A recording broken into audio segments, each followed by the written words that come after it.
जहां रहे सुरक्षित रहे।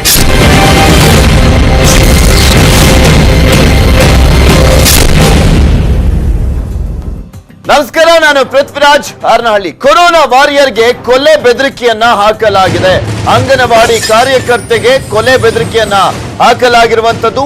ಆರೋಗ್ಯ ಸಮೀಕ್ಷೆ ನಡೆಸ್ತಾ ಇದ್ದಂತ ಸಂದರ್ಭದಲ್ಲಿ ಈ ರೀತಿಯಾಗಿ ಬೆದರಿಕೆಯನ್ನ ಹಾಕಲಾಗಿರುವಂತದ್ದು. ಸಾಕಷ್ಟು ಈ ರೀತಿಯಾದಂತ ಪ್ರಕರಣಗಳನ್ನ ನೋಡ್ತಾನೆ ಇದೀವಿ. ಆಶಾ ಕಾರ್ಯಕರ್ತೆಯರ ಮೇಲೆ ಹಲ್ಲೆಯನ್ನ ಮಾಡಿದಂತದ್ದಾಗಿರ್ಬೋದು, ಮತ್ತೊಂದ್ ಕಡೆ ಜನಪ್ರತಿನಿಧಿನೂ ಕೂಡ ಕೊರೋನಾ ವಾರಿಯರ್ ಮೇಲೆ ಹಲ್ಲೆ ಮಾಡಿದಂತ ಪ್ರಕರಣಗಳನ್ನ ನೋಡ್ತಾ ಇದ್ವಿ. ಈಗ ಕೊಲೆ ಬೆದರಿಕೆಯನ್ನ ಹಾಕಲಾಗಿದೆ. ಚಾಮರಾಜನಗರ ಜಿಲ್ಲೆ ಹನೂರು ತಾಲೂಕಿನ ಶಾಗ್ಯ ಗ್ರಾಮದಲ್ಲಿ ಒಂದು ಘಟನೆ ನಡೆದಿರುವಂತದ್ದು. ಗುಂಪು ಕಟ್ಟಿಕೊಂಡು ಇಸ್ಪೀಟನ್ನ ಆಡ್ತಾ ಇದ್ರು ಆ ಪುಂಡರು. ಗುಂಪುಗೂಡದಂತೆ ಹೇಳಿದಂತ ಅಂಗನವಾಡಿ ಕಾರ್ಯಕರ್ತೆ ಕವಿತಾ ಈ ಸಂದರ್ಭದಲ್ಲಿ ಅವಾಚ್ಯ ಶಬ್ದಗಳಿಂದ ಅವರನ್ನ ನಿಂದಿಸಲಾಗಿದೆ. ಕೊಲೆ ಬೆದರಿಕೆಯನ್ನ ಹಾಕಲಾಗಿರುವಂತದ್ದು. 9 ಮಂದಿಯ ವಿರುದ್ಧ ಹನೂರು ಪೊಲೀಸ್ ಠಾಣೆಗೆ ದೂರನ್ನ ನೀಡಲಾಗಿದೆ. ರಕ್ಷಣೆಗಾಗಿ ತಹಶೀಲ್ದಾರ್ಗೂ ಕೂಡ ಮನವಿಯನ್ನ ಸಲ್ಲಿಸಿದ್ದಾರೆ ಕವಿತಾ ಅವರು. ಇನ್ನೂ ಕೂಡ ಅವರನ್ನ ಬಂಧಿಸಿಲ್ವಾ ಏನು ಅಂತ ಇನ್ನಷ್ಟೇ ಅಪ್ಡೇಟ್ಸ್ ಅನ್ನ ಬರಬೇಕಾಗಿರುವಂತದ್ದು. ಆ ಅಪ್ಡೇಟ್ಸ್ಗೋಸ್ಕರ ನಾವು ಕೂಡ ನೋಡ್ತಾ ಇದೀವಿ ಯಾವ ರೀತಿಯಾದಂತ ಕ್ರಮವನ್ನ ಕೈಗೊಳ್ತಾರೆ ಅಂತ. ಈ ರೀತಿಯಾಗಿ ಆಗ್ಬಿಟ್ರೆ ಯಾರು ತಾನೇ ಅಲ್ಲಿ ಕೆಲಸವನ್ನ ನಿರ್ವಹಿಸೋದಕ್ಕೆ ಮುಂದೆ ಹೋಗ್ತಾರೆ ಹೇಳಿ? ಅಷ್ಟು ಜನ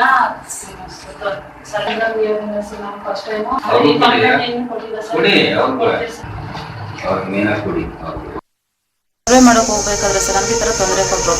4-5 ಜನ ಗುಂಪು ಸೇರಿ ಆಡ್ಬೇಡಿಯಪ್ಪ, ಗುಂಪು ಸೇರ್ಬೇಡಿ ಅಂತ ಹೇಳಿದಕ್ಕೆ ತಪ್ಪಾಗಿದೆ.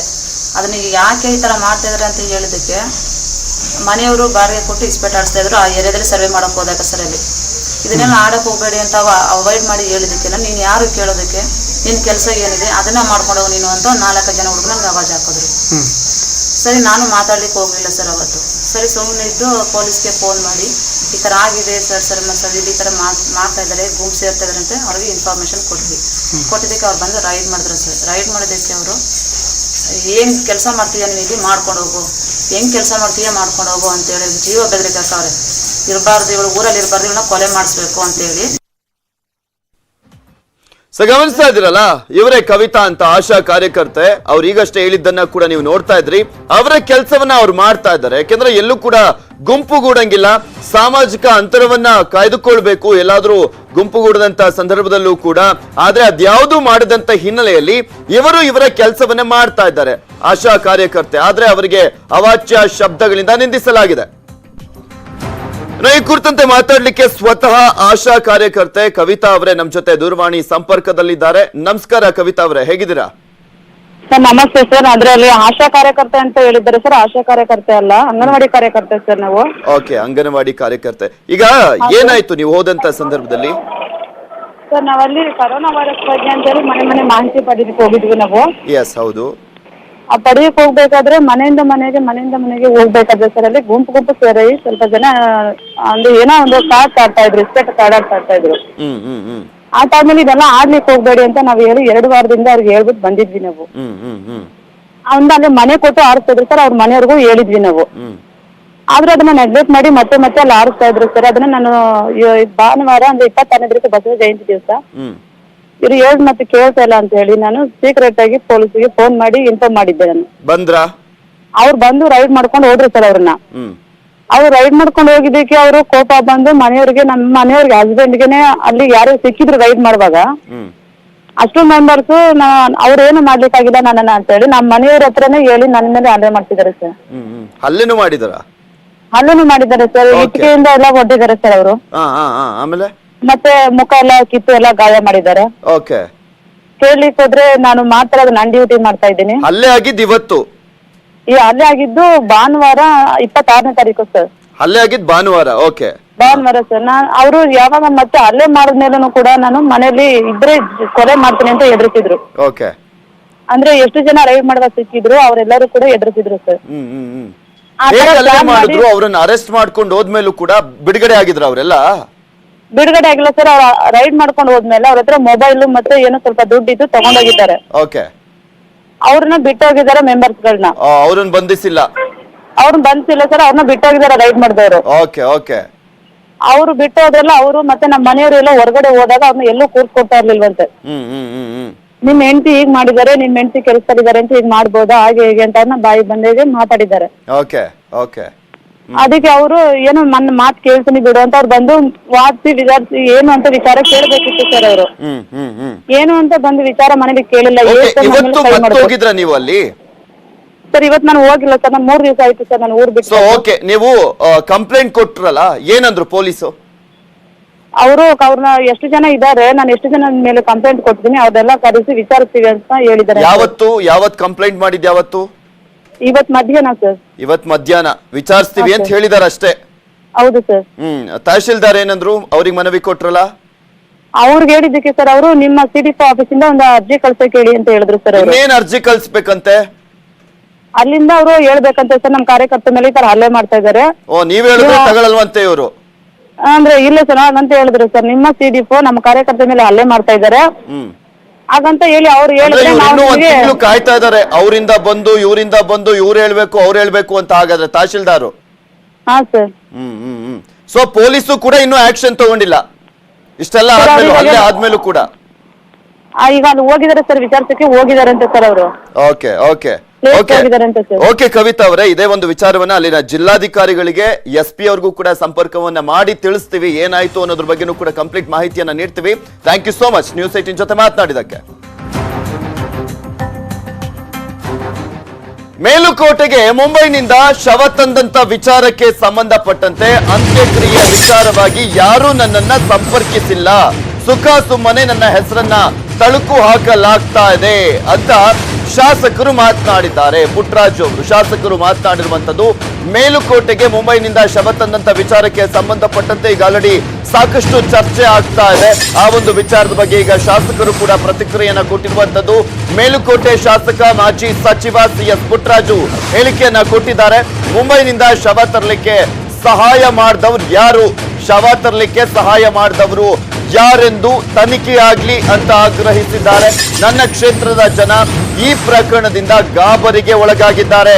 ತಕ್ಷಣ ಸರ್ಕಾರ ಈ ವಿಚಾರದ ಬಗ್ಗೆ ಗಮನ ಹರಿಸಬೇಕು ಅಂತ ಹೇಳಿರುವಂತದ್ದು. ಯಾರ ಕೈವಾಡ ಇದೆ ಎಂಬುದರ ಬಗ್ಗೆ ತನಿಖೆ ಆಗ್ಬೇಕಾಗಿದೆ ಅಂತ ಮಾಜಿ ಸಚಿವ ಹಾಲಿ ಶಾಸಕ CS ಪುಟ್ಟರಾಜು ಅವರು ಆಗ್ರಹಿಸಿದ್ದಾರೆ. ಇಲ್ಲಿ ಕುಮಾರಸ್ವಾಮಿ ಅವರು ಈ ಒಂದು ವಿಚಾರಕ್ಕೆ ಸಂಬಂಧಪಟ್ಟಂತೆ ತಮ್ಮ ಆಕ್ರೋಶವನ್ನ ಹೊರಹಾಕಿದ್ರು. ಹೇಗ್ ತಗೊಂಬಂದ್ರು ಅವರು ಆ ಶವವನ್ನ? ಯಾವುದೇ ರೀತಿಯಾದಂತ ನಿಯಮವನ್ನ ಅನುಸರಿಸದೆ ಶವ ಸಂಸ್ಕಾರವನ್ನ ಮಾಡಲಾಗಿದೆ. ಇಲ್ಲಿ ಜಿಲ್ಲಾಡಳಿತದ ಎಡವಟ್ಟಿನಿಂದಾಗಿ ಅಲ್ಲಿ ಈಗ ಕೊರೋನಾ ಸೋಂಕು ಹರಡ್ತಾ ಇದೆ ಅಂತ ಆರೋಪವನ್ನ ಮಾಡ್ತಾ ಆಕ್ರೋಶವನ್ನ ಹೊರಹಾಕಿದ್ರು. ಜಿಲ್ಲಾಡಳಿತದ ವಿರುದ್ಧ ನೇರವಾಗಿ ಅವರು ಆಕ್ರೋಶವನ್ನ ಹೊರಹಾಕಿದ್ರು. ಈಗ ಇದೇ ಒಂದು ವಿಚಾರಕ್ಕೆ ಸಂಬಂಧಪಟ್ಟಂತೆ ಮೇಲುಕೋಟೆಯ ಶಾಸಕ CS ಪುಟ್ಟರಾಜು ಅವರು ಮಾತನಾಡಿರುವಂತದ್ದು.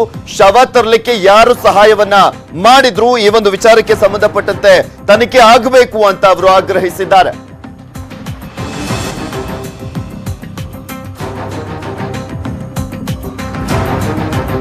ಈಗ ಆಲ್ರೆಡಿ ಮಂಡ್ಯದಲ್ಲಿ ಸೋಂಕಿತರ ಸಂಖ್ಯೆ ಏರಿಕೆ ಆಗ್ತಾ ಇರುವಂತದ್ದು.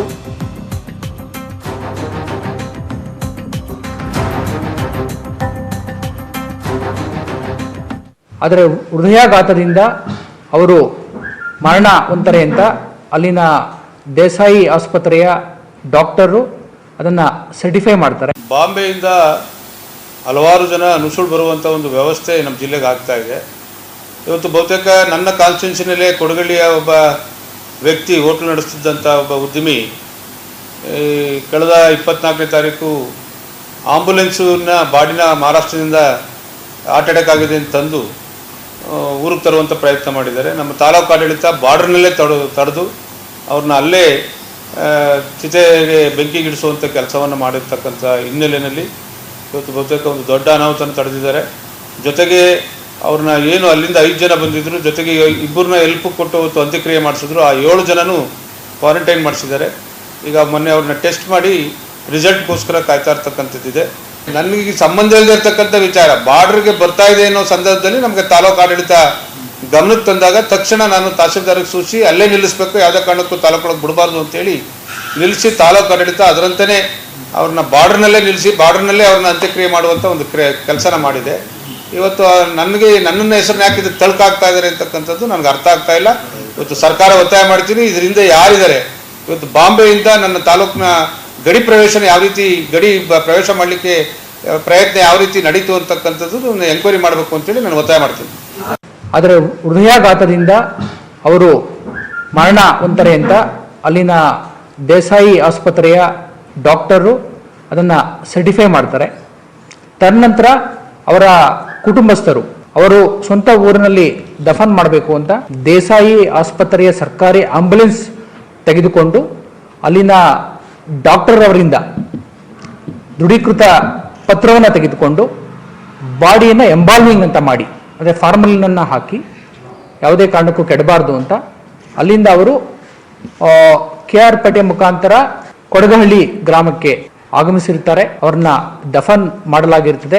ಆ ಸಂದರ್ಭದಲ್ಲಿ 7 ಜನ ಅವರ ಕುಟುಂಬಸ್ಥರು ಮಾತ್ರ ಹಾಜರಿರ್ತಾರೆ ಮತ್ತು ಅವರ ಕುಟುಂಬಸ್ಥರು ಬಾಂಬೆಯಿಂದ ಬಂದಿರುವುದರಿಂದ ಅವರನ್ನ ನಾವು ಕ್ವಾರಂಟೈನ್ಗೆ ಇಟ್ಟಿದ್ದು.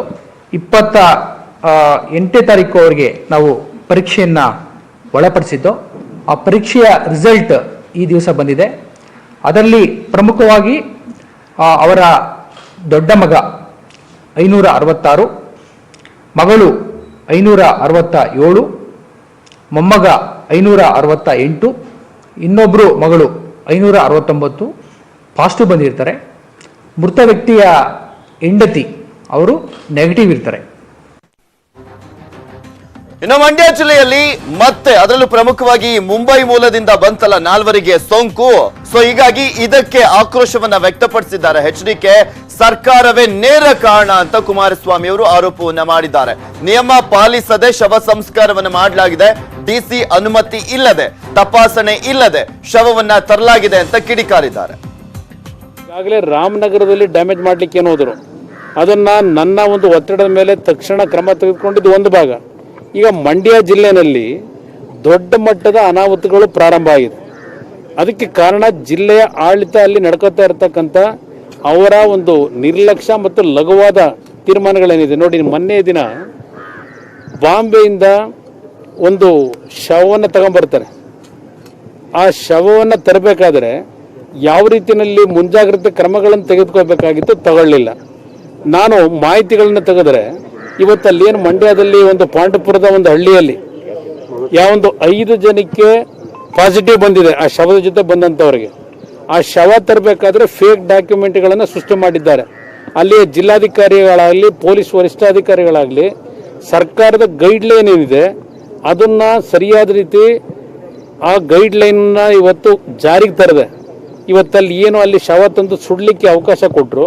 ಆ ಶವದ ಜೊತೆ ಬಂದಂಥವರಲ್ಲಿ 5 ಜನಕ್ಕೆ ಈಗಾಗಲೇ ಪಾಸಿಟಿವ್ ಇದೆ ಅಂತ ಹೇಳಿದ್ದಾರೆ. ಈಗಾಗಲೇ ನನಗಿರ್ತಕ್ಕಂಥ ಮಾಹಿತಿ, ಮಂಡ್ಯ ಜಿಲ್ಲೆಯಲ್ಲಿ ಸುಮಾರು 15-16 ಸಾವಿರ ಜನ ಬಾಂಬೆನಲ್ಲಿದ್ದಾರೆ. ಆ ಜಿಲ್ಲೆಯ ಜನ 7-8 ಸಾವಿರ ಜನ ಇವತ್ತಿಗಾಗಲೇ ಮಂಡ್ಯಕ್ಕೆ ಬಂದುಬಿಟ್ಟಿದ್ದಾರೆ. ಅವ್ರನ್ನ ಬಂದಂಥವ್ರನ್ನ ಸರಿಯಾದ ರೀತಿ ಕ್ವಾರಂಟೈನು ಮಾಡಿಲ್ಲ. ಮಂಡ್ಯದಲ್ಲಿ ಆ ಮುಗ್ಧ ಜನರನ್ನ ಮುಂದಿನ ದಿನಗಳಲ್ಲಿ ಒಂದು ದೊಡ್ಡ ಸಂಕಷ್ಟಕ್ಕೆ ಗುರಿ ಆಗ್ತಕ್ಕಂಥ ಪರಿಸ್ಥಿತಿಗಳು ನಿರ್ಮಾಣ ಆಗ್ತಿದೆ. ಇದಕ್ಕೆ ಅಲ್ಲಿಯ ಜಿಲ್ಲಾಡಳಿತ ಹಲವಾರು ರೀತಿಯಲ್ಲಿ ಒಂದು ರೀತಿಯ ಒಂದು ನಿರ್ಲಕ್ಷ್ಯ ಮನೋಭಾವದಿಂದ ಇವತ್ತು ಅಲ್ಲಿ ಕೊರೋನಾ ಸ್ಪ್ರೆಡ್ ಆಗ್ತಕ್ಕಂಥದ್ದಕ್ಕೆ ಕಾರಣಕರ್ತರೇನಿದ್ದಾರೆ. ಸರ್ಕಾರ ತಕ್ಷಣ ಕ್ರಮ ತೆಗೆದುಕೋಬೇಕಾಗ್ತದೆ. ಯಾವೊಂದು ಶವವನ್ನು ತಗೊಂಬಂದ್ರು ಒಂದು ಫೇಕ್ ಡಾಕ್ಯುಮೆಂಟ್ ಸೃಷ್ಟಿ ಮಾಡ್ಕೊಂಡು ತಂದಿದ್ದಾರೆ. ಯಾರೋ ಒಬ್ಬ ಡಾಕ್ಟರ್, ಪ್ರೈವೇಟ್ ಒಂದು ಕ್ಲಿನಿಕ್ ನಡೆಸ್ತಕ್ಕಂಥ ಡಾಕ್ಟರ್ ಕೊಟ್ಟಂಥ ಸರ್ಟಿಫಿಕೇಟು, ಅಲ್ಲಿಯೇ DC ಅದಕ್ಕೆ ಪರ್ಮಿಷನ್ ಕೊಟ್ಟಿಲ್ಲ. ಅವನಿಗೆ ಇದು ಕೊರೋನಾ ಎಫೆಕ್ಟಿಂದ ಸತ್ತಿದ್ದಾನೋ ಇನ್ಯಾತಿಗೆ ಸತ್ತಿದ್ದಾನೆ ಅಂತಕ್ಕಂಥದ್ದನ್ನ ಸುಳ್ಳು ಮಾಹಿತಿ ಕೊಟ್ಟು ಯಾವನ ಹವಾಲ್ದಾರ್ ಯಾರೋ ಒಬ್ಬ ಇದ್ದಾನೆ, ಪೊಲೀಸ್ ಕಾನ್ಸ್ಟೇಬಲ್, ಅವನಿಂದ ಒಂದು ಸುಮ್ಮನೆ ಫೇಕ್ ಡಾಕ್ಯುಮೆಂಟ್ ದುಡ್ಡು ಕೊಟ್ಟು ಏನೋ ಮಾಡಿ ಒಂದು ಸೃಷ್ಟಿ ಮಾಡ್ಕೊಂಡು ಬಾಂಬೆಯಿಂದ ಇಲ್ಲಿಗೆ ತಂದಿದ್ದಾರೆ. ಮೊನ್ನೆ ದಿನ 5 ಜನಕ್ಕೀಗ ಮೊನ್ನೆ ಚಿತ್ರದುರ್ಗ ಜಿಲ್ಲೆ, ಇಂದು ಗದಗ ಜಿಲ್ಲೆ. ಗದಗ ಜಿಲ್ಲೆಯಲ್ಲಿ ಈರುಳ್ಳಿ ಬೆಳೆದಂತ ರೈತನ ಸಂಕಷ್ಟ. ಕಂಬಳ ಗ್ರಾಮದ ರೈತ ಹುಚ್ಚಪ್ಪ ರಾಜೂರ ತನ್ನ ಅಳಲನ್ನ ತೋಡ್ಕೊಂಡಿದ್ದಾರೆ. ಈಗ ಮೊನ್ನೆಷ್ಟೇ ನೋಡಿದ್ವಿ, ಒಬ್ಳು ರೈತ ಮಹಿಳೆ ತಾನು ಬೆಳೆದಂತಹ ಒಂದು ಈರುಳ್ಳಿ ಬೆಳೆ ಮಾರಾಟ ಆಗ್ತಾ ಇಲ್ಲ ಅಂತ ಹೇಳಿ ಅಳಲನ್ನ ತೋಡ್ಕೊಂಡು ಈ ಒಂದು ವಿಡಿಯೋ ಮುಖ್ಯಮಂತ್ರಿಗಳಿಗೆ ಮುಟ್ಟಬೇಕು ಅಂತ ಹೇಳಿದ್ದು. ಅದಾದ್ಮೇಲೆ ಆ ಮುಖ್ಯಮಂತ್ರಿಗಳೇ ಸ್ವತಃ ಆ ರೈತ ಮಹಿಳೆಗೆ ಕರೆಯನ್ನ ಮಾಡಿ ಜಿಲ್ಲಾಡಳಿತಕ್ಕೆ ಈಗ ಆಲ್ರೆಡಿ ಸೂಚನೆಯನ್ನ ಕೊಟ್ಟಿದ್ದೇನಮ್ಮ, ಎಲ್ಲವೂ ಕೂಡ ಸರಿ ಹೋಗುತ್ತೆ ಅಂತ ಭರವಸೆಯನ್ನ ಕೊಟ್ಟಿದ್ರು. ಅದಾದ್ಮೇಲೆ ಅದು ಕೂಡ ಸರಿ ಹೋಯಿತು. ಈಗ ಈರುಳ್ಳಿಗೆ ಬೆಂಬಲ ಬೆಲೆ ನೀಡುವಂತೆ ರೈತ ಕಣ್ಣೀರನ್ನ ಹಾಕಿದ್ದಾನೆ. ಸಿಎಂ ಯಡಿಯೂರಪ್ಪನವರಿಗೆ ಕೈ ಮುಗಿದು ರೈತ ತನ್ನ ಅಳಲನ್ನ ತೋಡ್ಕೊಂಡಿದ್ದಾನೆ.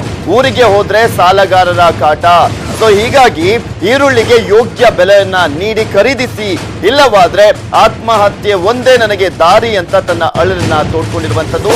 ಸಾಮಾಜಿಕ ಜಾಲತಾಣದಲ್ಲಿ ರೈತನ ವಿಡಿಯೋ ಈಗ ವೈರಲ್ ಆಗ್ತಾ ಇದೆ. ಪ್ರತಿಯೊಂದನ್ನು ಕೂಡ ಮುಖ್ಯಮಂತ್ರಿಗಳೇ ನೋಡುವಂತ ಪರಿಸ್ಥಿತಿ ನಿರ್ಮಾಣ ಆಗ್ತಾ ಇದೆ. ಅಲ್ಲಿರುವಂತ ಜಿಲ್ಲಾಧಿಕಾರಿಗಳು ಇದ್ರ ಬಗ್ಗೆ ನಿಗಾ ವಹಿಸಬೇಕಾಗಿದೆ. ಜಿಲ್ಲಾ ಮುಂಡ್ರಿಗಿ ತಾಲೂಕು ಯಡಿಯೂರಪ್ಪನವರ ಬೆಂಬಲದವ ನಾನು, ದೊಡ್ಡ ರೈತ ನಾನು ಹೊಲದಾಗ ಜಗ್ 2.5 ಲಕ್ಷ ರೂಪಾಯಿ ಖರ್ಚು ಮಾಡಿ ಉಳ್ಳಾಗಡ್ಡಿ ಬೆಳೆದೀನಿ. 300-350 ಪ್ಯಾಕೆಟ್ ಉಳ್ಳಾಗಡ್ಡಿ ಆಗತ್ತ. ನನಗೇನು ಮಾಡೋದು ದಾರಿ ತೋರಿಸ್ಕೊಡ್ವಲ್ದಿದು. ಇದಕ್ಕೆ ಏನಾರ ಒಂದು ನನಗೆ ದಾರಿ ತೋರಿಸ್ಬೇಕಂತ ನಿಮಗೆ ಕೈ ಕಾಲು ಬಿದ್ದು ಬೇಡಿಕೊಳ್ಳುತ್ತೀನಿ. ಇದಕ್ಕೆ ಏನಾರ ಒಂದು ನನಗೆ ಮುಂದಿನ ದಾರಿ ತೋರಿಸ್ತೀನಿ. ನಾವು ಊರಾಗ ಹೋಗಂಗಿಲ್ಲ ಸಾಲಗಾರ ಕಾಟಕ್ಕೆ.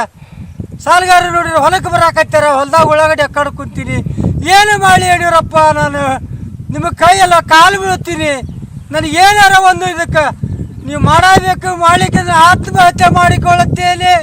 ಗದಗ ಜಿಲ್ಲಾ ಮುಂಡ್ರಿಗಿ ತಾಲೂಕು ಯಡಿಯೂರಪ್ಪನವರ ಬೆಂಬಲದವ ನಾನು, ದೊಡ್ಡ ರೈತ ನಾನು ಹೊಲದಾಗ ಜಗ್ 2.5 ಕೊರೋನಾ ವಿರುದ್ಧ ಹೋರಾಟಕ್ಕೆ ಆರಾಧನಾ ಹಾಗೂ ಸೇವಾ ಭಾರತಿ ಸಂಸ್ಥೆಗಳು ಮುಂದಾಗಿದ್ದಾವೆ. ಕೊಡಗಿನ ವಿರಾಜಪೇಟೆಯಲ್ಲಿ ಆರಾಧನಾ ಹಾಗೂ ಸೇವಾ ಭಾರತಿ ವತಿಯಿಂದ ಉಚಿತವಾಗಿ 5,000 ಮಾಸ್ಕ್ಗಳನ್ನ ವಿತರಣೆ ಮಾಡಲಾಯಿತು. OHP sheet, foam, gum tape ಬಳಸಿ ಮಾಸ್ಕ್ ಅನ್ನ ತಯಾರಿಸಲಾಗಿದ್ದು ಮುಖ ಪೂರ್ತಿ ಕವರ್ ಮಾಡುವಂತ ಮಾಸ್ಕ್ ಇದಾಗಿದೆ. ಆನ್ಲೈನ್ ನಲ್ಲಿ ಕನಿಷ್ಠ 60 ರೂಪಾಯಿಗೆ ಮಾರಾಟವಾಗ್ತಾ ಇರುವಂತ ಮಾಸ್ಕ್ ಅನ್ನ ಸೇವಾ ಭಾರತಿ ಹಾಗೂ ಆರಾಧನಾ ಸಂಸ್ಥೆ ಉಚಿತವಾಗಿ ಜಿಲ್ಲಾಡಳಿತಕ್ಕೆ ವಿತರಣೆಯನ್ನು ಮಾಡಿರುವಂತದ್ದು. ಆರಾಧನಾ ಹಾಗೂ ಸೇವಾ ಭಾರತಿ ಸಂಸ್ಥೆಗಳ ಕಾರ್ಯದ ಬಗ್ಗೆ ನಮ್ಮ ಪ್ರತಿನಿಧಿ ರವಿ ಎಸ್ ಹಳ್ಳಿ ಪ್ರತ್ಯಕ್ಷ ವರದಿಯನ್ನು ಕೊಟ್ಟಿದ್ದಾರೆ, ನೋಡ್ಕೊಳ್ಳೋಣ. ಇಡೀ ವಿಶ್ವವೇ ಕೊರೋನಾ ಮಹಾಮಾರಿಗೆ ತಲ್ಲಣಗೊಳ್ತಾ ಇದೆ. ಆ ಕಾರಣದಿಂದ ಸಾಕಷ್ಟು ದಾನಿಗಳು, ಸರ್ಕಾರಗಳು ಮಾಸ್ಕ್ಗಳನ್ನು ಕೊಡ್ತಲೇ ಇದೆ. ಸೊ ಆ ಹಿನ್ನೆಲೆಯಲ್ಲಿ ಕೊಡಗು ಜಿಲ್ಲೆಯ ವಿರಾಜಪೇಟೆಯ ಒಂದು ಅನುರಾಧ ಟ್ರಸ್ಟ್ ಕೂಡ ಸಾಕಷ್ಟು ಮಾಸ್ಕ್ಗಳನ್ನು ಕೊಡಲಿಕ್ಕೆ ಅದಕ್ಕೆ ಬೇಕಾಗಿರೋಂಥ ಎಲ್ಲ ಮೆಟೀರಿಯಲ್ನು ಕೂಡ ಕೊಟ್ಟಿದೆ. ಹಾಗೆ ಕುಶಾಲನಗರದ ಸೇವಾ ಭಾರತಿ ಮಾಸ್ಕ್ಗಳನ್ನು ರೆಡಿ ಮಾಡಿ ಕೊಡ್ತಿರೋಂಥದ್ದನ್ನು ಕೂಡ ನಾವು ಕಾಣ್ಬೋದು. ನೋಡೋಣ ಅಂತ ಈಗ ಇಲ್ಲಿ ನೋಡಿದರೆ ಈ ಮಾಸ್ಕ್ಗಳನ್ನು ಆಲ್ರೆಡಿ ರೆಡಿ ಮಾಡಿಟ್ಟಿರೋದನ್ನು ನಾವು ಕಾಣ್ಬೋದು. ಇದರಲ್ಲಿ ಭಾಳ ಮುಖ್ಯವಾಗಿ ಒಂದು OFC ಶೀಟ್ ಇದೆ. ಸೊ ಮತ್ತು ಅದ್ರ ಜೊತೆಗೆ OFC ಶೀಟ್ ಜೊತೆಗೆ ಒಂದು ಎಲಾಸ್ಟಿಕ್ ಇದೆ, ಮತ್ತು ಫಾರ್ಮ್ ಇದೆ, ಮತ್ತು 2 ಸೈಡಲ್ಲಿರುವಂತಹ ಗಮ್ಮಿನ ಶೀಟ್ ಇದೆ. ಸೊ ಇಷ್ಟನ್ನು ಬಳಸಿ ಅಚ್ಚುಕಟ್ಟಾದಂತಹ ಮತ್ತು ಭಾಳ ಯೂಸ್ಫುಲ್ ಆದಂತಹ ಒಂದು ಮಾಸ್ಕನ್ನು ರೆಡಿ ಮಾಡಿರೋಂಥದ್ದು. ಈ ಥರದ ಮಾಸ್ಕ್ಗಳನ್ನು ಈಗಾಗಲೇ ಮಾಡ್ತಿರೋಂಥದ್ದು ಕೂಡ ನಾವು ನೋಡ್ಬೋದು. ಇಲ್ಲಿ ನಮ್ಮ ಬಲಬದಿಯಲ್ಲಿ ನೋಡೋದಾದರೆ ಸಾಕಷ್ಟು ಜನ, ಸುಮಾರು 30-35 ಜನ ಸೇವಾ ಭಾರತೀಯ ಕಾರ್ಯಕರ್ತರು ಎಲ್ಲರೂ ಕೂಡ ಮಾಸ್ಕ್ಗಳನ್ನು ರೆಡಿ ಮಾಡ್ತಿರೋಂಥ ನಾವು ಕಾಣ್ಬೋದು. ಒಂದು ವಾರದಿಂದನೂ ಕೂಡ ಮಾಸ್ಕ್ಗಳನ್ನು ನಿರಂತರವಾಗಿ ರೆಡಿ ಮಾಡ್ತಿರೋಂಥದ್ದು. ಅಂದರೆ ಕೊಡಗು ಜಿಲ್ಲಾಡಳಿತಕ್ಕೆ ಈಗಾಗಲೇ ಈ ಮಾಸ್ಕ್ಗಳನ್ನು ಹಸ್ತಾಂತರ ಮಾಡೋಕ್ಕೂ ಕೂಡ ರೆಡಿಯಾಗಿರೋಂಥದ್ದು. ಇಲ್ಲಿಯ ಪ್ರಮುಖರಾದಂತಹ ಸೇವಾ ಭಾರತೀಯ ನಾಯಕರಾದಂತಹ ದಿನೇಶ್ ಅವರು ಕೂಡ ನಮ್ಮೊಟ್ಟಿಗಿದ್ದಾರೆ. ಅವ್ರನ್ನ ಮಾತಾಡ್ಸೋಣ. ಸರ್, ಈಗ ಎಷ್ಟು ಮಾಸ್ಕ್ಗಳನ್ನ ರೆಡಿ ಮಾಡಿದ್ದೀರಿ, ಮತ್ತೆ ಈ ತರ ಮಾಡಬೇಕು ಅಂತೇಳಿ ನಿಮಗೆ ಬಂದಿದ್ದಾದ್ರು ಯಾಕೆ? ಆರಾಧನಾ ಸಂಸ್ಥೆಯ ಸಲೀಲಾ ಪಾಟ್ಕರ್ ಅವರು ಈ ಒಂದು ಅಭಿಪ್ರಾಯವನ್ನು ನಮ್ಮ ಮುಂದೆ ಇಟ್ಟರು. ಸೊ ನಾವು ಅದನ್ನು ಮಾಡಿಕೊಡ್ಲಿಕ್ಕೆ ತಯಾರಿದ್ದೇವೆ, ನಾವು ಮಾಡಿಕೊಡ್ತೀವಿ ಅಂತ ಹೇಳಿ ಒಪ್ಕೊಂಡಿವಿ. ನಾವು ಅದನ್ನು ಎಷ್ಟು ಅತಿ ಕಮ್ಮಿ ದರದಲ್ಲಿ ನಾವು ಇದನ್ನ ಮಾಡ್ಲಿಕ್ಕೆ ಸಾಧ್ಯ ಆಗುತ್ತೆ. ಯಾಕಂದರೆ ಒಂದ್ಸರಿ ಯೂಸ್ ಮಾಡಿದರೆ ಮತ್ತೆ ಇನ್ನೊಂದು ರಿಪೀಟ್ ಯೂಸ್ ಮಾಡ್ಲಿಕ್ಕೆ ಆಗಲ್ಲ. ಸೊ ಅಂಥದ್ದಕ್ಕೆ ರಿಪೀಟ್ ಯೂಸ್ ಮಾಡ್ಲಿಕ್ಕೆ ಆಗದಿರುವಂಥ ವಸ್ತುವನ್ನು, ಕಾಸ್ಟ್ಲಿ ವಸ್ತುವನ್ನು ಮಾಡಿದರೆ ಸುಮ್ಮನೆ ಹಣ ದಂಡ ಆಗುತ್ತೆ. ಕಳೆದ 3 ದಿನದಿಂದ ಇದನ್ನು ಮಾಡ್ತಾ ಇದ್ದೀವಿ. ಸುಮಾರು 4,000 ಈಗಾಗಲೇ ಮಾಡಿ ರೆಡಿಯಾಗಿದೆ. ಇನ್ನೊಂದು 1,000 ನಾವು ಮಾಡ್ತಾ ಇದ್ದೀವಿ. ಒಟ್ಟು 5,000ವನ್ನು ನಾವು ಒಟ್ಟು ಸೇವಾ ಭಾರತಿ ಕಡೆಯಿಂದ ಜಿಲ್ಲಾಧಿಕಾರಿಗಳಿಗೆ ಮುಂದಿನ 2-3 ದಿವಸದಲ್ಲಿ ನಾವು ಅದನ್ನು ಅವರಿಗೆ ಹ್ಯಾಂಡ್ ಓವರ್ ಮಾಡ್ತೇವೆ. ಈಗ ಇದು ದಿನೇಶ್ ಅವರ ಹೇಳುವಂತಹ ಮಾತು. ರವಿ ಎಸ್ ಹಳ್ಳಿ, news 18 Kannada, Kodagu. Corona lockdown ಹಿನ್ನೆಲೆಯಲ್ಲಿ ಮುಳುಬಾಗಿಲು ತಾಲೂಕಿನ ಜೆಡಿಎಸ್ ಮುಖಂಡ ತಾಲೂಕಿನ 48,000 ಕುಟುಂಬಕ್ಕೆ ಜನತಾ ದಾಸೋಹ ಹೆಸರಲ್ಲಿ ತರಕಾರಿ ಹಾಗೂ 5 ಕೆಜಿ ಅಕ್ಕಿಯನ್ನ ವಿತರಣೆ ಮಾಡುವ ಕಾರ್ಯಕ್ರಮಕ್ಕೆ ಚಾಲನೆಯನ್ನ ನೀಡಿದ್ರು. ಶ್ರೀನಿವಾಸ ಸಮುದಾಯ ಭವನ ಬಳಿ ಆಯೋಜನೆ ಮಾಡಿದಂತ ಕಾರ್ಯಕ್ರಮಕ್ಕೆ ಮಾಜಿ ಸಿಎಂ ಕುಮಾರಸ್ವಾಮಿ ಅವರು ಚಾಲನೆಯನ್ನ ನೀಡಿದ್ರು. ಸಾಂಕೇತಿಕವಾಗಿ ಜನರಿಗೆ ಅಕ್ಕಿ, ತರಕಾರಿ ಕಿಟ್ ವಿತರಣೆಯನ್ನ ಮಾಡಿದ್ರು. ನಂತರ ಮಾತನಾಡಿದಂತ ಮಾಜಿ ಸಿಎಂ ಕುಮಾರಸ್ವಾಮಿ, ಈ ಕ್ಷಣದವರೆಗೂ ಕೂಡ ಸರ್ಕಾರ ರೈತರನ್ನ ಉಳಿಸುವಂತ ಕೆಲಸ ಮಾಡಿಲ್ಲ. 250ರಿಂದ 300 ಕೋಟಿ ಹಣ ಖರ್ಚು ಮಾಡಿದ್ದಾರೆ. ರೈತರ ಸಂಕಷ್ಟ ದೂರ ಆಗ್ತಾ ಇತ್ತು. ಕೋಲಾರ ಸೇರಿ ಹಲವು ಜಿಲ್ಲೆಯಲ್ಲಿ ಟೊಮ್ಯಾಟೊ, ದ್ರಾಕ್ಷಿ, ಕಲ್ಲಂಗಡಿ, ಕರ್ಬೂಜ, ಮೆಣಸು ಬೆಳೆಗಾರರಿಗೆ ಸಂಕಷ್ಟ ಉಂಟಾಗಿದೆ. ಈ ಬಗ್ಗೆ ಅಧಿಕಾರಿಗಳು ಪ್ಯಾಕೇಜ್ ಸಲಹೆ ನೀಡಿದ್ರು ಕೂಡ ಸರ್ಕಾರ ಪರಿಗಣಿಸಿಲ್ಲ. ಸರ್ಕಾರ ನನ್ನ ಮಾತನ್ನ ಕೇಳಿಸಿಕೊಂಡಿಲ್ಲ ಅಂತ ಕಿಡಿಕಾರಿದ್ರು. ಕೇವಲ ಬರೀ ಈ ಲಾಕ್ಡೌನ್ ಬಗ್ಗೆ ಚರ್ಚೆ ಮಾಡೋದಲ್ಲ, ಇವತ್ತು ಯಾವ ಸಂಕಷ್ಟಕ್ಕೆ ಒಳಗಾಗಿರ್ತಕ್ಕಂಥ ನಮ್ಮ ರೈತರುಗಳು ಬೆಳೆದಂಥ ಬೆಳೆ ಪರಿಸ್ಥಿತಿಗಳು ಏನಾಗಿದೆ ಕೋಲಾರ ಜಿಲ್ಲೆಯಲ್ಲಿ ನಿಮಗೆ ಪ್ರತಿದಿನ ಮಾಹಿತಿಗಳು ಇದೆ ನಿಮ್ಮ ಮುಂದೆ. ಹಲವಾರು ಬಾರಿ ಸರ್ಕಾರಕ್ಕೆ ಮನವಿ ಮಾಡಿದ್ದೇವೆ. ದ್ರಾಕ್ಷಿ ಬೆಳೆಗಾರರು, ಟೊಮೊಟೊ ಬೆಳೆಗಾರರು, ಕಲ್ಲಂಗಡಿ ಬೆಳೆಗಾರರು, ಈಗ ಮತ್ತು ಕರ್ಬೂಜ ಬೆಳೆದಂಥವ್ರು, ಮೆಣಸು ಬೆಳೆದಿರ್ತಕ್ಕಂಥವ್ರು, ಮೆಣಸಿನಕಾಯಿನ ಇದು ಎಲ್ಲದಕ್ಕೂ ನಾವು ಲೆಕ್ಕ ತೆಗೆದ್ರೆ ಬಹುಶಃ ಈ ಒಂದು ಬೇಸಿಗೆ ಕಾಲದಲ್ಲಿ ಬರ್ತಕ್ಕಂಥ ಈ ರೀತಿಯ ಬೆಳೆ ಏನಿದೆ, ಒಂದು 250 ಕೋಟಿಯಿಂದ 300 ಕೋಟಿ ಇನ್ವೆಸ್ಟ್ಮೆಂಟ್ ಮಾಡಿದರೆ ಸರ್ಕಾರವೇ ಇವತ್ತು ಎಲ್ಲ ರೀತಿಯ ಅವರ ಸಮಸ್ಯೆಗಳಿಗೆ ಪರಿಹಾರ ದೊರಕೋದು. ಅವ್ರ ಬೆಳೆ ಮಾರಾಟ ಮಾಡ್ಲಿಕ್ಕೆ ಆಗದೆ ಇರತಕ್ಕಂಥ ಪರಿಸ್ಥಿತಿಗಳು ನಿರ್ಮಾಣ ಆಯಿತು. ಅದರಿಂದ ಇಲ್ಲಿ ಓನ್ಲಿ ಲಾಕ್ಡೌನ್ಗೆ ಇವರು ತೋರಿಸ್ತಕ್ಕಂಥ ಒಂದು ಕಳಕಳಿನ ಜನಸಾಮಾನ್ಯರ ನೋವನ್ನು ಸರಿಪಡಿಸ್ತಕ್ಕಂಥ ನಿಟ್ಟಿನಲ್ಲಿ ಸರ್ಕಾರ ಸಂಪೂರ್ಣವಾಗಿ ವೈಫಲ್ಯ ಆಗಿದೆ. ಈಗ ಅದರ ಬಗ್ಗೆ ಇನ್ನು ಇದೇ ಕಾರ್ಯಕ್ರಮದಲ್ಲಿ ತರಕಾರಿ ಅಕ್ಕಿ ಪಡಿಲಿಕ್ಕೆ ನುಗ್ಗಲು ಉಂಟಾದಂತಹ ಘಟನೆ ಕೂಡ ನಡೀತು. ಈ ವೇಳೆ ಗುಂಪು ಚದುರಿಸಲಿಕ್ಕೆ ಪೊಲೀಸರು ಲಾಠಿಯನ್ನ ಬೀಸಿದ್ರು. ಗುಂಪು ಚದುರಿಸಲಿಕ್ಕೆ ಸಬ್ ಇನ್ಸ್ಪೆಕ್ಟರ್ ಶ್ರೀನಿವಾಸರಿಂದ ಕಪಾಳ ಮೋಕ್ಷ ಸಹ ಮಾಡಲಾಯಿತು. ಮಾಜಿ ಸಿಎಂ HDK ವಾಪಸ್ ಹೋದ ಮೇಲೆ ಈ ಒಂದು ಘಟನೆ ನಡೆದಿದ್ದು, ಸಾಮಾಜಿಕ ಅಂತರ ಕಾಯ್ದುಕೊಳ್ಳದಂತ ಜನರ ಮೇಲೆ ಪೊಲೀಸರು ಲಾಠಿ ಚಾರ್ಜ್ ಅನ್ನು ಮಾಡಿದ್ರು.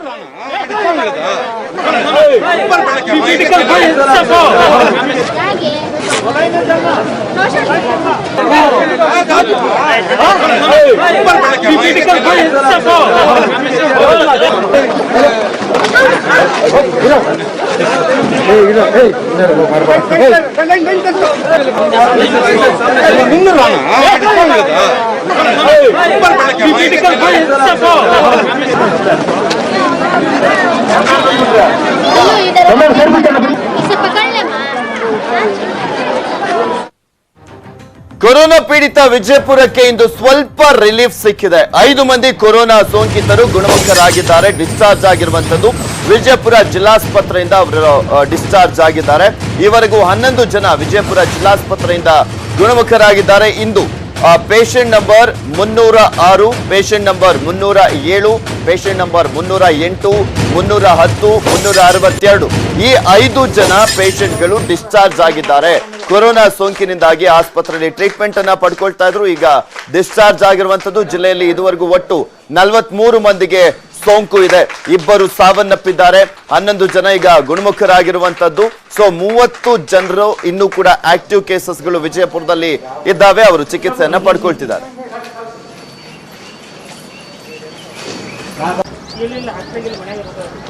ನಾನು ಸ್ವಯಂ ಪ್ರೇರಿತನಾಗಿ COVID-19 ಚಿಕಿತ್ಸೆಗೆ ಒಳಪಟ್ಟಾಗ ಅದು ಸಕಾರಾತ್ಮಕವಾಗಿ ಪಾಸಿಟಿವ್ ಆಗಿ ವರದಿ ಬಂದಾಗ ನಾನು ತುಂಬ ಗಾಬರಿಯಾಗಿದ್ದೆ, ತುಂಬ ವಿಚಲಿತನಾಗಿದ್ದೆ.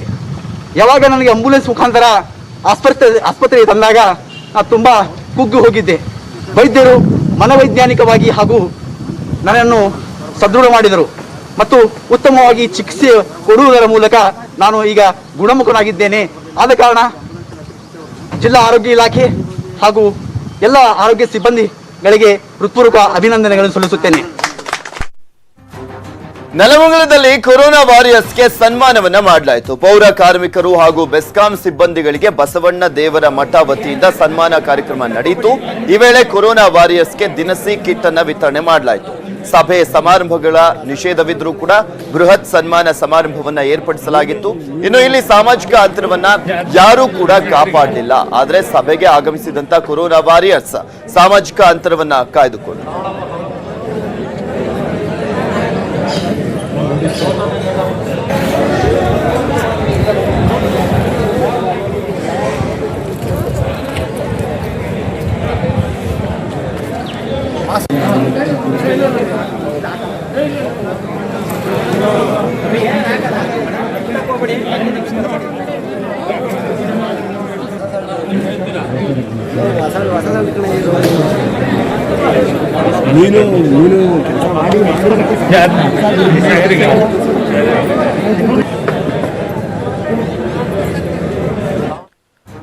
ದಾವಣಗೆರೆಯಲ್ಲಿ ಇಂದು ಮತ್ತೆ 6 ಕೊರೋನಾ ಕೇಸ್ಗಳು ಪತ್ತೆಯಾಗಿರುವಂತದ್ದು. ನರ್ಸ್ನಿಂದ ಮಗನಿಗೆ ಕೊರೋನಾ ಸೋಂಕು ಬಂತು. ಇನ್ನ ವೃದ್ಧನ ಪ್ರಾಥಮಿಕ ಸಂಪರ್ಕದ 5 ಜನರಿಗೆ ಕೊರೋನಾ ಪಾಸಿಟಿವ್ ಆಗಿದೆ.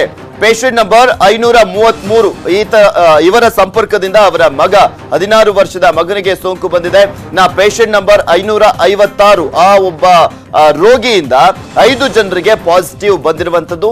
ಜಾಲಿನಗರ ಹಾಗೂ ಭಾಷಾನಗರವನ್ನ ಕಂಪ್ಲೀಟ್ ಆಗಿ ಈಗ ಆಲ್ರೆಡಿ ಸೇಲ್ ಡೌನ್ ಮಾಡಲಾಗಿದೆ. ದಾವಣಗೆರೆಯಲ್ಲಿ ಇವತ್ತು ಒಂದೇ ದಿನ 6 ಕೊರೋನಾ ಪಾಸಿಟಿವ್ ಪ್ರಕರಣಗಳು ಪತ್ತೆ ಆದವು. ಇವತ್ತು ನಮಗೆ ಒಟ್ಟು 6 ಪಾಸಿಟಿವ್ ಪ್ರಕರಣ ಬಂದಿದೆ, ಕನ್ಫರ್ಮ್ ಆಗಿದೆ 2 ಲ್ಯಾಬ್ ಇಂದ. ಒಂದು ಪೇಷಂಟ್ 533 ಇವರ ಪ್ರಾಥಮಿಕ ಸಂಪರ್ಕದಲ್ಲಿದ್ದಂತಹ ಸೋಂಕಿತ ಮಹಿಳೆಯ ಮಗ, ಅವರಿಗೆ 16 ವರ್ಷ ವಯಸ್ಸು. ಅವರು ಆಲ್ರೆಡಿ ಕ್ವಾರಂಟೈನ್ ಅಲ್ಲಿ ಇದ್ದಾರೆ. ಟ್ರೀಟ್ಮೆಂಟ್ ಅಲ್ಲಿ ಎಸಿಂಪ್ಟಮೆಟಿಕ್ ಇದ್ದಾರೆ, ಯಾವುದು ಸಿಂಪ್ಟಮ್ಸ್ ಇಲ್ಲ. ಟ್ರೀಟ್ಮೆಂಟ್ ಅನ್ನು ಮಾಡ್ತಾ ಇದ್ದೇವೆ ನಾವು ಅವರಿಗೆ. ಒಂದು. ಎರಡನೇದು ಪೇಷಂಟ್ ನಂಬರ್ 556 556 ಇವರ ಪ್ರಾಥಮಿಕ ಸಂಪರ್ಕದಲ್ಲಿದ್ದವರು 5 ಜನ ಇವತ್ತು ಪಾಸಿಟಿವ್ ಆಗಿ ಬಂದ್ದಾರೆ.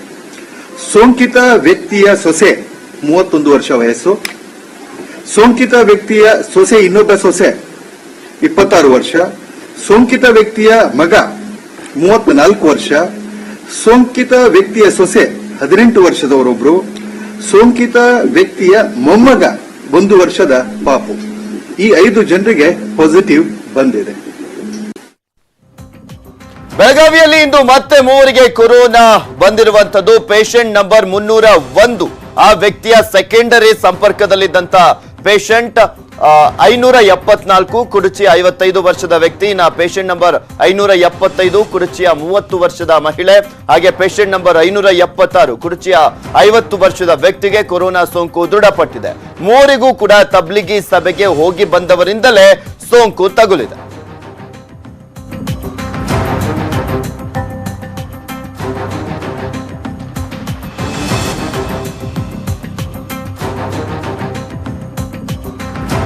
ಕೊರೋನಾ ಹಾಟ್ಸ್ಪಾಟ್ ಹಿರೇಬಾಗೇವಾಡಿ ಗ್ರಾಮಕ್ಕೆ ಡಿಸಿ ಡಾಕ್ಟರ್ ಎಸ್ಬಿ ಬೊಮ್ಮನಹಳ್ಳಿ ಭೇಟಿಯನ್ನ ನೀಡಿದ್ರು. ಬೆಳಗಾವಿ ತಾಲೂಕಿನ ಹಿರೇಬಾಗೇವಾಡಿ ಗ್ರಾಮಕ್ಕೆ ಭೇಟಿಯನ್ನ ನೀಡಿದ್ದಾರೆ ಡಿಸಿ. ಬೆಳಗಾವಿ ಜಿಲ್ಲೆಯಲ್ಲಿ 70 ಕೊರೋನಾ ಕೇಸ್ಗಳು ಪತ್ತೆಯಾದಂತ ವಿಚಾರಕ್ಕೆ ಸಂಬಂಧಪಟ್ಟಂತೆ ಹಿರೇಬಾಗೇವಾಡಿ ಗ್ರಾಮ ಒಂದರಲ್ಲೇ 36 ಕೊರೋನಾ ಪ್ರಕರಣಗಳು ಪತ್ತೆಯಾಗಿದ್ದಾವೆ.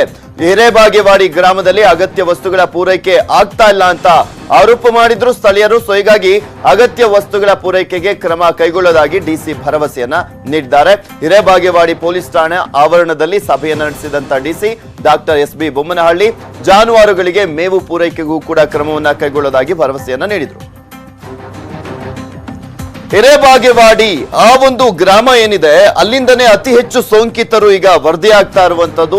ಈಗ ಆಲ್ರೆಡಿ ನಿನ್ನೆ 14 ಪ್ರಕರಣಗಳಲ್ಲಿ 11 ಪ್ರಕರಣ ಅಲ್ಲೇ ವರದಿಯಾಗಿದ್ವು. ಇನ್ನ ಟೋಟಲ್ ಆಗಿ ಆ ಒಂದೇ ಗ್ರಾಮದಿಂದ 36 ಪ್ರಕರಣ ವರದಿಯಾಗಿದ್ವು. ಸರಿಯಾದಂತ ದಿನನಿತ್ಯದ ವಸ್ತುಗಳು ಸಿಗ್ತಾ ಇಲ್ಲ ಅನ್ನುವ ಆರೋಪ ಕೇಳಿ ಬಂದಂತ ಹಿನ್ನೆಲೆಯಲ್ಲಿ ಇವತ್ತು ಡಿಸಿ ಭೇಟಿಯನ್ನ ಕೊಟ್ಟಿದ್ರು. ದೇಶದಲ್ಲಿ ಸೋಂಕಿತರ ಸಂಖ್ಯೆ 35,043ಕ್ಕೆ ಏರಿಕೆ ಆಗಿದೆ. ಕೊರೋನಾಗೆ ಈವರೆಗೂ 1,147 ಜನ ಸಾವನ್ನಪ್ಪಿರುವಂತದ್ದು ಕೇಂದ್ರ ಆರೋಗ್ಯ ಇಲಾಖೆ ಮಾಹಿತಿಯನ್ನ ಕೊಟ್ಟಿದೆ. ಇದುವರೆಗೂ 1,147 ಜನ ದೇಶದಾದ್ಯಂತ ಸಾವನ್ನಪ್ಪಿರುವಂತದ್ದು. ಕೊರೋನಾ ಸೋಂಕಿನಿಂದಾಗಿ ಸೋಂಕಿತರ ಗುಣಮುಖ ಪ್ರಮಾಣ 25%ರಷ್ಟಿದೆ. ಕಳೆದ 24 ಗಂಟೆಯಲ್ಲಿ 564 ಮಂದಿ ಡಿಸ್ಚಾರ್ಜ್ ಆಗಿದ್ದಾರೆ. ಒಂದೇ ದಿನದಲ್ಲಿ 2,000ದತ್ತ ಸೋಂಕು ದಾಖಲಾಗಿರುವಂತದ್ದು. ಸೊ ಹೀಗಾಗಿನೇ ಮತ್ತಷ್ಟು ಆತಂಕ ಎದುರಾಗ್ತಾ ಇದೆ. 24 ಗಂಟೆಗಳಲ್ಲಿ 1,993 ಕೇಸ್ಗಳು ದೃಢ ಆಗಿದ್ದಾವೆ. ಈಗ ನೋಡ್ತಾ ಇದೀವಿ ಪ್ರತಿ ದಿನವೊಂದಕ್ಕೆ ನಿನ್ನೆ ಅಷ್ಟೇ 1,700ಕ್ಕೂ ಹೆಚ್ಚಿನ ಪ್ರಕರಣಗಳು ವರದಿಯಾಗಿದ್ವು. ಇವತ್ತು 1,993 ಕೇಸ್ಗಳು ಪಾಸಿಟಿವ್ ಆಗಿದ್ದಾವೆ.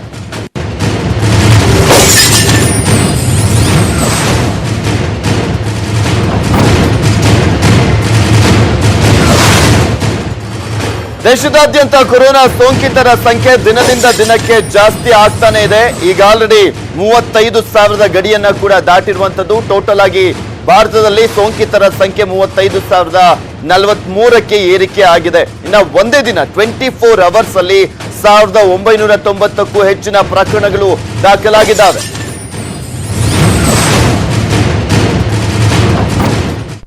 ಕೊರೋನಾ ಲಾಕ್ಡೌನ್ಗೆ ರೈತರು ಕಂಗಾಲಾಗಿದ್ದಾರೆ. ರೈತರ ನೆರವಿಗೆ ಸಂಸದ ಡಿಕೆ ಸುರೇಶ್ ನಿಂತಿದ್ದಾರೆ. ಇವತ್ತು ಚಿಕ್ಕಬಳ್ಳಾಪುರದಲ್ಲಿ ದ್ರಾಕ್ಷಿ ತೋಟಕ್ಕೆ ಭೇಟಿಯನ್ನ ನೀಡಿದಂತ ಸಂಸದ ಡಿಕೆ ಸುರೇಶ್ ರೈತರಿಂದ ದ್ರಾಕ್ಷಿ ಖರೀದಿಯನ್ನ ಮಾಡಿದ್ರು. ಇನ್ನ ರೈತರಿಂದ ಖರೀದಿ ಮಾಡಿ ದ್ರಾಕ್ಷಿ ಹಣ್ಣನ್ನ ಕನಕಪುರದಲ್ಲಿ ಸಾರ್ವಜನಿಕರಿಗೆ ವಿತರಿಸಿದ್ರು. ಕನಕಪುರ ವಿಧಾನಸಭಾ ಸೇರಿದಂತೆ ಬೆಂಗಳೂರು ಗ್ರಾಮಾಂತರ ಲೋಕಸಭಾ ಕ್ಷೇತ್ರದಲ್ಲಿ ಸಾರ್ವಜನಿಕರಿಗೆ ಸಂಸದ ಡಿಕೆ ಸುರೇಶ್ ಉಚಿತವಾಗಿ ವಿತರಿಸಿದ್ರು.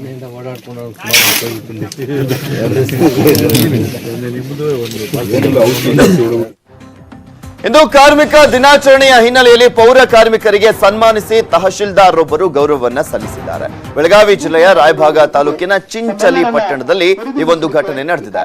ರಾಯಭಾಗ ತಹಶೀಲ್ದಾರ ಚಂದ್ರಕಾಂತ ಭಜಂತ್ರಿ ಚಿಂಚಲಿ ಪಟ್ಟಣ ಪಂಚಾಯಿತಿಗೆ ತೆರಳಿ ಪೌರ ಕಾರ್ಮಿಕರಿಗೆ ಸನ್ಮಾನವನ್ನ ಮಾಡಿದ್ರು. ಕೊರೋನಾ ಸಮಯದಲ್ಲಿ ಹಗಲಿರುಳು ಗ್ರಾಮದ ನೈರ್ಮಲ್ಯ ಕಾಪಾಡಲಿಕ್ಕೆ ದುಡಿತಾ ಇರುವಂತ ನಿಮ್ಮ ಸೇವೆ ದೊಡ್ಡದು ಅಂತ ಕಾರ್ಮಿಕರಿಗೆ ಹೂವಿನ ಮಾಲೆಯನ್ನ ಶಾಲನ್ನ ಹಾಕಿ ಸನ್ಮಾನಿಸಿದರು.